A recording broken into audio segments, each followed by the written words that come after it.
Good morning, good evening, happy start of the week. Happy, I don't know what day you're working. We don't even know what time it is.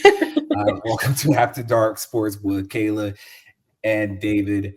This is episode dose, man. Episode dose. So we are back again. We didn't get canceled. That's good. So we are still That's here. because we turned comments off so I nobody can know, see I know. anything.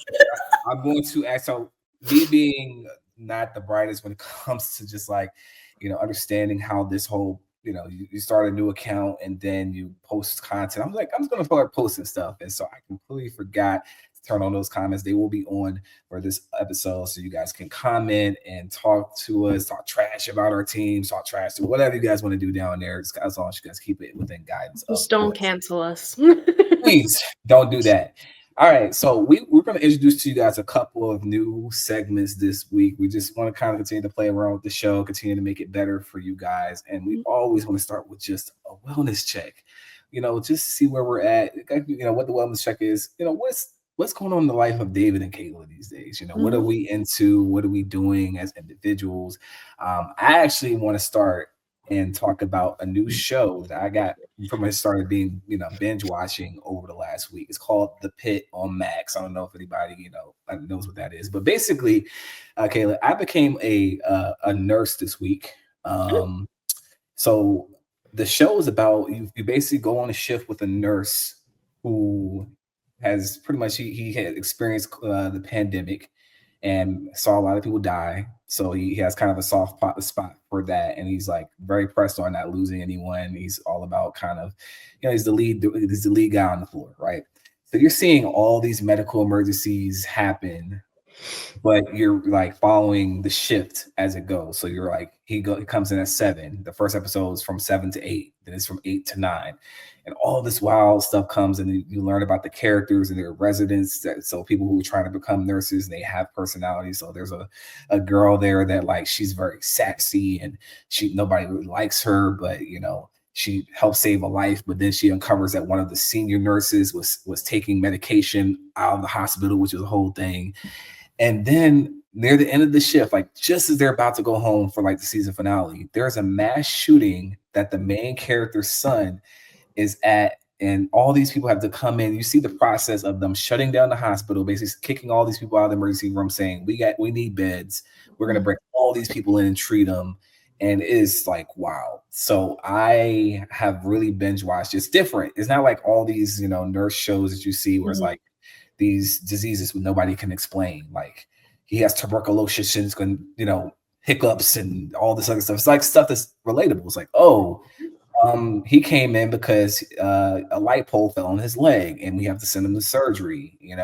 Oh, my son, I had to fake pretty much a sickness to bring my son in because he has a mental health issue, and I didn't want to expose like stuff like that. Very relatable stuff. Mhm. So I really enjoyed it. It's based in Pittsburgh, of course, which is why it's called The Pit. All right, hey, I'm a Steeler guy, but I love the show. I've pretty much, me and my girlfriend, we've watched almost every episode except for 2. But I don't know if I've sold you. I don't know if I've, said enough to maybe for you to take a look into it. But that was pretty much the highlight of my week, Kate. What about you? The pit producers will send you the check next week for that. Um, but no, that sounds like the show 24, but in a medical setting. So Yep, I would be interested in that. 24. yep. Check it out. So on Max right now, right now. I guess, I was thinking I was gonna go with Survivor because I have loved watching the reality show Survivor for my entire life. It's how I got through COVID too. But I had to go with Dr. Pimple Popper Breaking Out. For anybody who doesn't know, this is a dermatologist-based show that this doctor, Dr. Sandra Lee, has brought in all these patients that have some kinds of cysts or lipomas or just skin conditions that are rare. And she talks through how she's able to identify them and treat them. And sometimes you see the surgical procedures. She had about 8 or 9 seasons of that ran a span of a few years. A new season had been in the works for 2 to 3 years, so we hadn't gotten any new content in a while.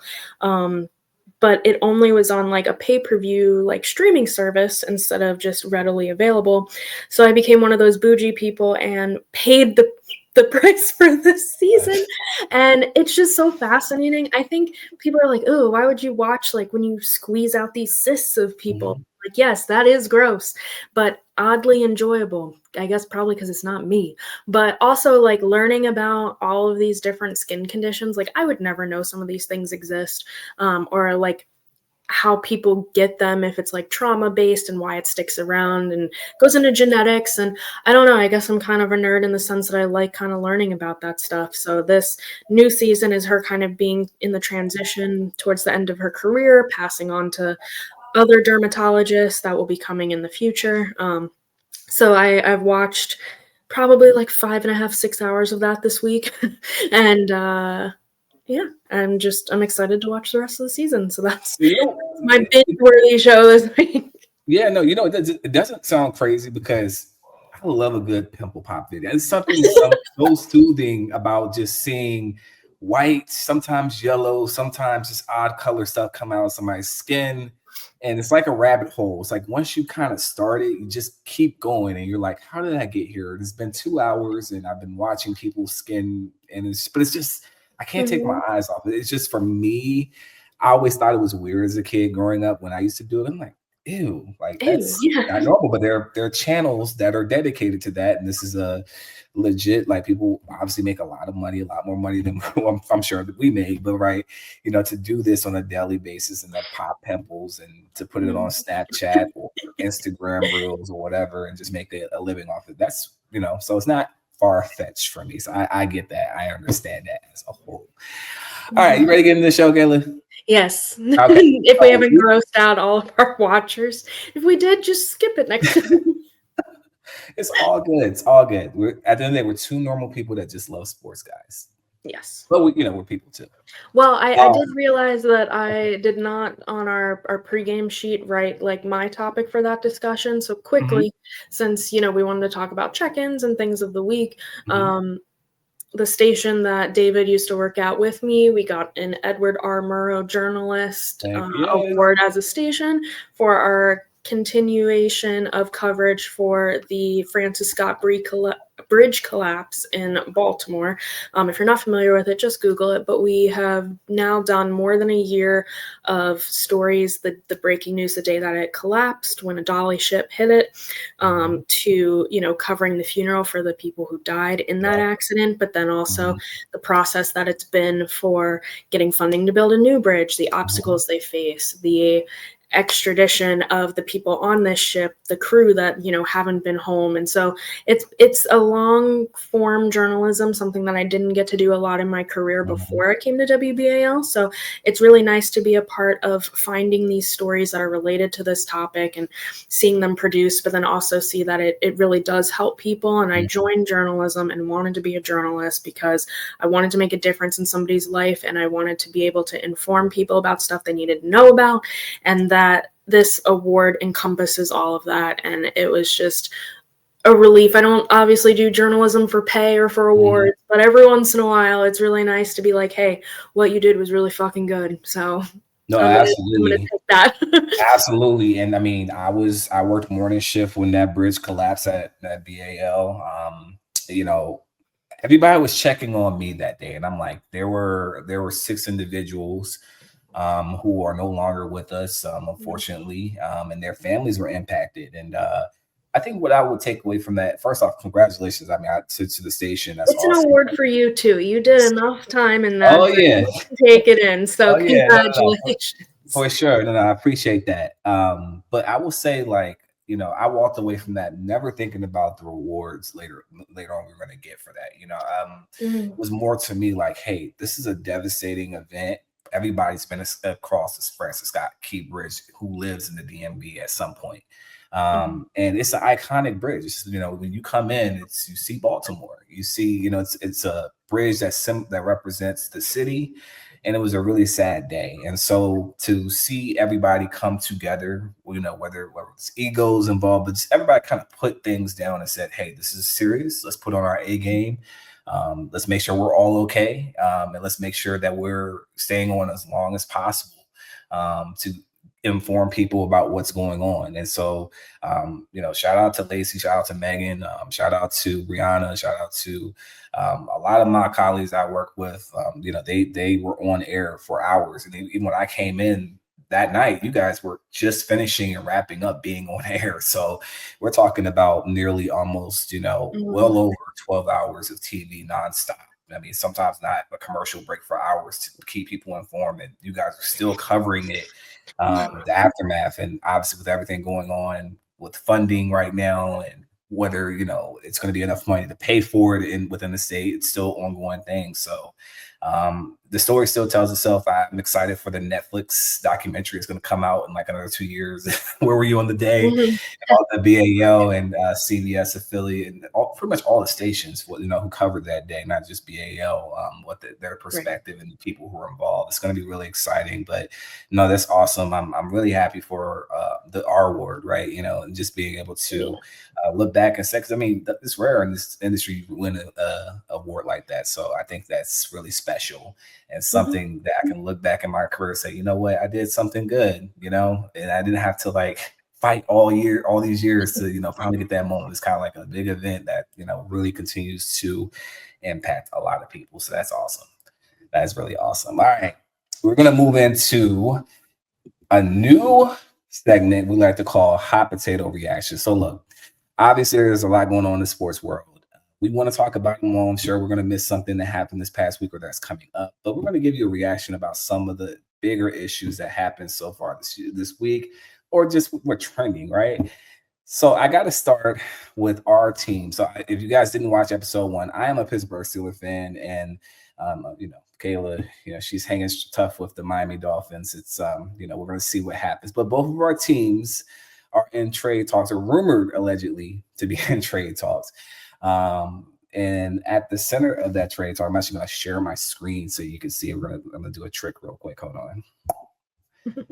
Let me share it. Let's so he presents me with the headline of this, and I have to give a one-word reaction, an immediate reaction, and my word is appalled, because Jonnu Smith, we finally had an answer. He not only posted career highs for his stats, you can look at this, but I was going to say for his catches, it was nearly 90, 88, and his receiving yards was over 850, so that you have 884 on the screen for you. And he matched his career high in touchdowns, but also the Dolphins have not been successful there since Mike Gesicki, and some would argue that he, had a roller coaster of a career down in South Beach. And Jonnu Smith came out of last season as the best tight end in Miami Dolphins history. So with all the drama behind Tua, with all the drama behind Tyreek, with the injury woes to Jalen Waddle, the injury woes on defense, like finally we had something positive. And like there were touchdowns during the year that Jonnu Smith scored that was the difference between Miami winning or losing. And specifically one that comes to mind is the overtime game. The fact that we went to overtime is still bothersome. But against the Jets, that was one of the games where, like, if I had to know if Jonnu Smith ever had another breakout in him, I would watch that. And the only reason I feel like this is even in conversation is because Arthur Smith is with the Steelers now. And Arthur Smith ran the table when Jonnu Smith was in Atlanta on that offense and did the 2 tight end set that worked for the Falcons. And it's frustrating because I understand we want to get your guys back, but Miami, hang up the phone, man. I'll say this. I just don't know what both teams are doing at this point. I don't think this is a productive trade for both sides, because obviously the Steelers are a 3rd, 4th place division in our division, at least, trying to fight. I know you guys are projected 3rd or 4th, right now, just depending on. Well, no, actually, I think you guys. I mean, it's a toss up after probably second, but God knows that. Whatever. It's just the Bills and whoever else, right? I really think that the Pittsburgh Steelers just don't know how to tank. We don't know how to tank. Obviously, we're not going anywhere with Mason Rudolph as currently constructed. So, yes, you can, throw some picks at Miami because you have 12 picks next year. So you can throw a day 2 pick and maybe get this deal done. and maybe even a player, right? So I think they were saying that you guys could get Mount Washington back. He was our tight end. We drafted a couple years ago, 6'7" guy. He can kind of catch, but he's underutilized. And Arthur Smith's offensively, he's a better blocker because of his size. Mhm. Cool, but I don't think that moves the needle for either teams. I think you guys have some needs on the defensive side, and I think maybe another player on offense to kind of jolt some things and kind of help Tua. Believe it or not wide receiver, but maybe a running game to kind of help you guys out there. And I don't see this working to help the Steelers. Like, I don't see us being like this move helping us win a Super Bowl or anything crazy like that. I Mhm. see it as kind of it's just a middle of the road move that might help us win an extra game. But I don't like the Arthur Smith like guys that come, because we had Arthur Smith guys and those guys weren't good. This is Mhm. one. Yeah, So I think Patty Fryer is the truth too. So and so I mean, I don't know if we're gonna let Fryer move go, because we just signed him to a new deal. So I don't know if I think he's off the table, but I think it is going to cost the Steelers at least a second round pick. I don't know if that's smart, especially if you're trying to move up and get a quarterback next year. So Right. we're going to see what happens there. I want to get into this next topic here. So obviously, OKC just won the Western Conference Finals. They are waiting for whoever wins tonight's game, Saturday night, between the Knicks and the Pacers, who are playing as we speak. My girlfriend's parents and my girlfriend are literally wearing their Knicks gear, and they're shouting at the top of their lungs every possession. Like, you would have thought somebody was dying in the first quarter, because they're like, "Oh my God, he missed! What's he doing? What's going on?" I'm like, guys, it's the first quarter. Like, the Pacers are going to come out and swing. Like, they're at home. This is going to be a tough game. But Jeff Teague, who's a former NBA player, he played for a plethora of teams, but he spent most of his time with the Atlanta Hawks as well as the Minnesota Timberwolves, and then he did a stint with Indiana. And then after that, he kind of faded away after his career. Really good, solid player. He has a podcast. You know how it is with always. They always talk about their best teams. Oh, this team can beat this team. So I'm actually gonna stop sharing this and go back, but I'm gonna share with you real quick, and I just want to get your reaction. I know. We're still experimenting with the whole basketball thing, right? But this, Yeah, but if I had to react with a word of what this news story is to me, just like the last one, irrelevant. Like, to be honest with you, I'm like, I had to think about it for a second about who Jeff Teague even was. yeah. But going back to it, I know that he was a member of the Hawks. Obviously during the 2014-15 season. And I'm pretty sure they won 60 games that year. And, that's no small feat, even in today's NBA, with the dynasties. It still is tough for those teams to get to that level of winning percentage. And, his team got swept in the Eastern Conference Finals. So, like, they weren't even as good in that round as the team that he's criticizing. So it's like, it doesn't matter what you win in the regular season if you can't finish in the postseason. We saw it just with the Golden State Warriors a couple of years ago. They didn't get swept, but there's no reason why they shouldn't have won the title. We can go into my NBA conspiracy theories another week, but I'm sure. Yeah, we'll have a lot to talk about there. I just think it's irrelevant. Like, why is this a news story? Why do I care what a former player, has to say about a team that he is not a part of, that he has no say in, no play in? Like, that's like if somebody did an article on me saying that, like, really the Wizards are irrelevant. Like, my word all around is irrelevant, because it's just like, I don't care to even read this. I feel you. I will say this. I just think that one team I think had a ceiling, and that was the Atlanta Hawks that year. They were a good team, but we all knew that the ceiling was there. They ran into the LeBron James and that Cavalier team that year. And was that 2015? 2015, right? Yeah. OKC is young. They have a lot of guys, I think, that are still growing. SGA. I mean, but you're talking about a team of guys that I mean, Chet, Holmgren, and the rest of those guys, I don't think they've hit their ceilings yet.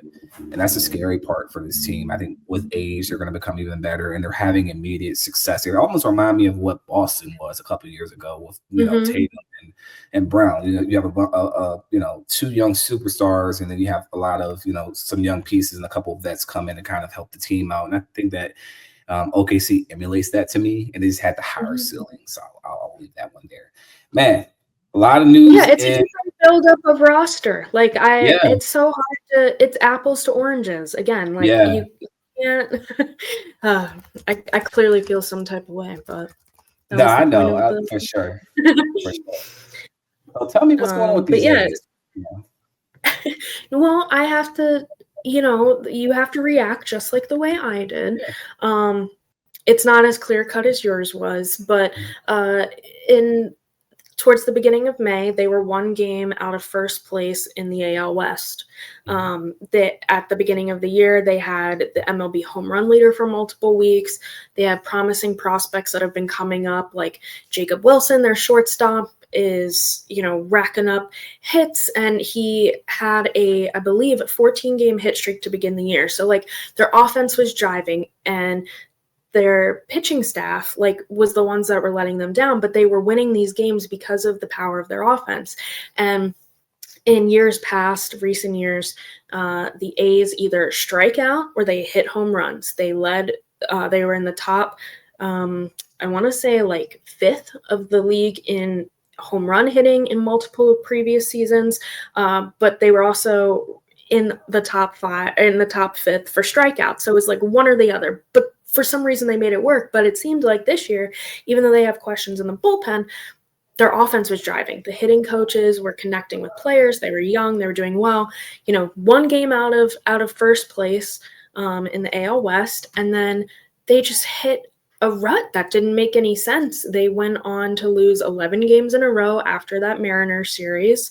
And they've only won 1 game since the beginning of May. And it's just why did the switch flip? What's your reaction to that? So I actually, in my short time, right, we're terrible procrastinators. I had a chance to use the good old Google, right? So they've lost 9 straight. And then prior to that, they had a bit of I think maybe won 1 or 2 games, but then they had 11-game, losing streak. It just seems like something's not clicking and the team cannot figure it out. And it's, baseball is a long season, but you can kind of tell through trends and, behaviors over the course of a season what a team's going to be. I haven't seen any bright spots for this team that tells me that they can turn this around, quickly. And that's not to say they won't win some games eventually because it's baseball, right? But I just don't know what the A's are at this point. And then here's the thing: they're getting ready to move pretty soon, right? So you're not gonna. I don't know if they're gonna take this team to Las Vegas. I'm sure they're gonna want at least a good product to put on the field to attract those Las Vegas folks. So my reaction is that I think they need to figure it out, because it sounds like somewhere along the line, whatever was cooking at the beginning of the season, there was some poison that got in there, and they need to go back to the recipe that's working, go back to what was giving them success earlier in the season, and figure it out. Because it sounds like at some point they kind of lost their way, or they kind of they got lazy somewhere, or they habits of laziness start to set in places, and then that's how you start losing 3, 4, 5 games, and then you look up and you're trying hard and you're making more mistakes, right? So I hope the A's can get back on track. I just don't know. I just think they're in a tough division out there. And it's just going to be tough when you fall behind the 8 ball like that. So hopefully they can get this train back on the rails really soon, because you don't want to be losing games in the June and July. Those are like the moneymaker months, I like to call them, because that can turn your season around, or you'll be picking pretty high in the upcoming draft for sure. Mm-hmm. And you said something that really resonates. What is the Athletics' identity? I keep trying to call them the Oakland Athletics, but they're just the Athletics right now. They're not really the Sacramento Athletics, because their jerseys have Las Vegas on the sleeves. And the deal to move to the Vegas stadium is not funded. So they're not going back to Oakland. They can't stay in a minor league ballpark for the San Francisco affiliates in Sacramento, and they don't have enough money to go to Las Vegas. So as a player, how do you mentally wrap your head around, one, juggling, not knowing if you're going to be in A, wherever, to not knowing where your home even is? Have people bought homes in Sacramento? Is the deal going to magically come through sooner? Not at all. Take longer? Like, your personal life has to feed into the baseball life. So I think there's an identity crisis coming that they knew would come, but actually really did hit them in the face. And yeah, just having so much uncertainty. But I guess the question is having that identity crisis, why did it work in the beginning? And then suddenly they're in these games, and people can argue bullpen in the comments or in this conversation in general, but your offense has to hit. Earlier this week, they had 18 strikeouts in one game. And you're like, wait, like 2 an inning, right? If you do the math. And that is something they're reverting back to, striking out or hitting home runs, except they're not hitting home runs. They're just being bad. So I don't think there's another team in my lifetime that I've seen have so much uncertainty around what they're going to be called, where they're going to be. I can only really remember, when the Charlotte Bobcats, now Hornets, are down there, or when the Atlanta Thrashers moved to be the Winnipeg Jets, but it still seems a little different than this situation with the A's. Before we move on, I got to say this, man. GG's Oakland, man. That's tough. That's tough. They've lost every sports team to San Francisco or whatever city. I mean, I know the Warriors left them when they were at their peak championship run. The Raiders moved on to Las Vegas. I mean, the O's are in limbo. We don't know where they're going, but they're going somewhere. It's not Oakland. The city won't approve this multi-billion-dollar stadium that they want. It's just not realistic, I would say, for Oakland. If I read correctly, they were trying to look at San Francisco, but where do you build in San Francisco at this point? And the homeless community there is just so terrible. I don't know. But yeah, Oakland, man, I feel for you guys. I saw firsthand in Oakland. Yeah. I really feel for you guys. That's tough to lose all of your sports teams, literally. Yeah. So interesting take. I really like the identity crisis came out. That was good. Yeah, for sure. So you got another one here. We got a rematch. So my other reaction topic for David is this is the first time in the NHL playoffs that we have seen a back-to-back same finals matchup since 2008 with the Detroit Red Wings and Pittsburgh Penguins. And this year, again, we have the Florida Panthers, which are the reigning NHL champs and the third straight finals that they've been in. But to win the cup last year, they also played Edmonton. And so both of them have wrapped up their conference final series and are in the Stanley Cup final. Question, who won last year's matchup? Was it Florida or Edmonton? Oh, Florida. Florida, okay. Yeah. My reaction is, when did Florida get good at NHL? Like, my first thing is, first off, congratulations to them. But we have like these cold areas that should be kicking tail in hockey, and they're getting bounced in like the semifinals and the first round. I'm like, I love Florida to death. I think Florida's cool. It's a great place to visit, beaches, all the above. But like, to consider them an NHL powerhouse, because I think even before, the Lightning were good for a stint too. So they seem to have this NHL. Yeah, they seem to have this NHL thing kind of figured out. And I'm looking at like the Rangers, the Penguins. They had a story, history of success. You look at where they're at. The Islanders. The Canadian teams. I'm like, what is going on, guys? I don't know. I personally kind of feel like everybody's kind of dropping the ball when it comes to. It does make sense.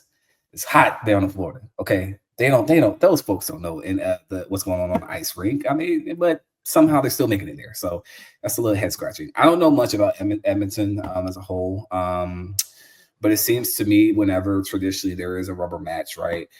Or there is a rematch of teams, I should say. The team that lost typically, they kind of figure something out and they win the next year trend wise. I don't know how dominant Florida has looked to this point, but what I will say is I think it would be good for the NHL if Edmonton takes it this year because of storylines. Because if, whenever there is a rematch, depending on the fan base or the interest of those teams, you might look at it and be like, oh, it's whatever. But if it's a good series and we get great memorable moments and very intense games and magical shots within power plays, like I think this has the shaping to be one of those series we can look back and be like, oh, this was a really good series and a really good rivalry between these two teams. So I think that this has a potential to be maybe a memorable NHL finals, but I guess we'll have to see as it goes. Like I said, I'm boycotting because I adopted the Caps and we got bounced in round 2, so I have no reason to look anymore. So it's like whatever, it's not the Caps. Right, the team you've loved your whole life. I just But it's not like we're wearing shirts or anything. But taking it a step further, like Canada has been in a cup drought. Where they want that to be over. But will this be the year that the Edmonton management sees what they've gone all in for, finally win them a championship? Connor McDavid, Leon Draisaitl, they have paid and paid and overpaid and paid again to be this dynamic duo. They've lost many players in across the years of re-signing these guys or giving them the large contracts that they have. They've slashed depth because of these guys. They've sacrificed in goaltending because of these guys. But instead of taking the philosophy defense wins championships, they're going, these two offensive players can win championships. And this year, heading into the Cup Finals, McDavid and Draisaitl lead the league in postseason points, 26 and 25 respectively. But this time we're seeing Edmonton and McDavid and Draisaitl do it by not scoring. They're setting up these plays. McDavid has 20 assists this postseason. Draisaitl has 18. And, while they're both on the score sheet 6-7 times to get their total points there, they're figuring out how to disperse the puck, and they're not being relied on to be the only goal scorers. There were a lot of questions with their goaltending with Stuart Skinner coming in to the year, and he was a little shaky throughout the regular season, but like we mentioned at the beginning of this episode, it doesn't matter what you do in the regular season, you got to be lights out in the postseason, and Edmonton has finally seen these pieces of the puzzle slowly merge together, and it's all merging together at the right time, so it's very interesting.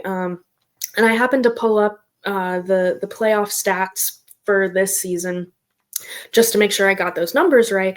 But looking at it, aside from Mikko Rantanen, who plays for Dallas, who got eliminated by Edmonton in the previous round, the 4th and 5th highest scorers for the postseason are also Oilers. It's Ryan Nugent-Hopkins, another forward, but then Evan Bouchard, who's a defenseman. And so it's like, well, you have 4 of the top 5 highest scoring people across the NHL in the postseason. You're going to win. So you're not just having points for fun. Like, you're having points and it's producing wins.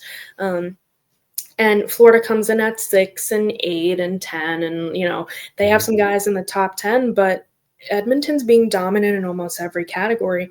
And I thought there was a chance that they were going to lose Game 6. I didn't think that they didn't have the series handle, but they were going to control it enough that even if they lost, they didn't really lose control of the series. So it'll be interesting to see if Florida, who has a lot of talent, I mean, I'm looking at Brad Marchand, who Boston traded because they knew they were bad. They wanted to try to get him a cup toward the end of his career. And I mean, he has 14 points this postseason, so it's not like he's not contributing. I think he's going to go back to Boston after this year regardless. But Brad Marchand, Carter Verhaeghe, Matthew Tkachuk, Alexander Barkov, like just rattling people off, that's a stacked roster in its own right.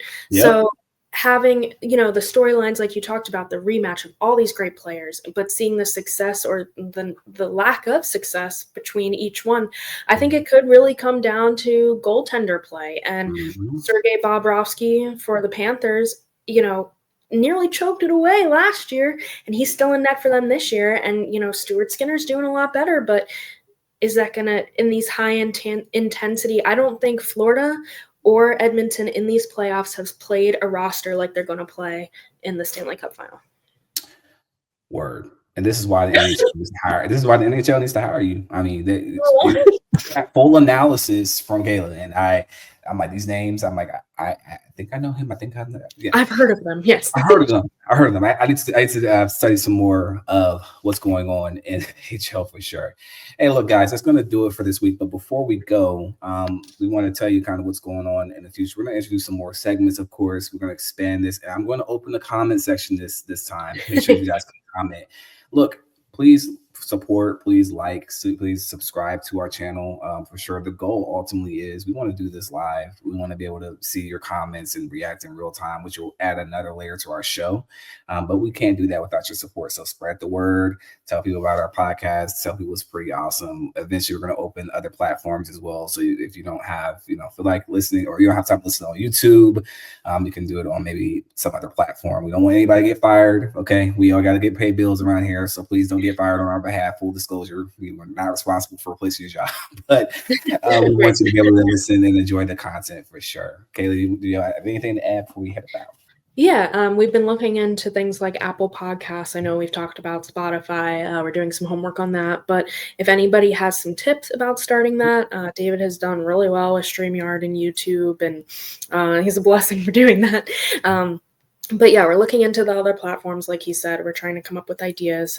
We do have some segments, like he said. We introduced those a couple of these this time. If you liked them, cool. If you didn't like them, cool. Let us know why. Either way, I know that we'll be rolling them out in the next couple weeks, and just trying to go back and forth like we do each week. Absolutely. So with that, we love you guys. We'll catch you guys on the next one. Thank you so much for your support. We'll see you on the next one.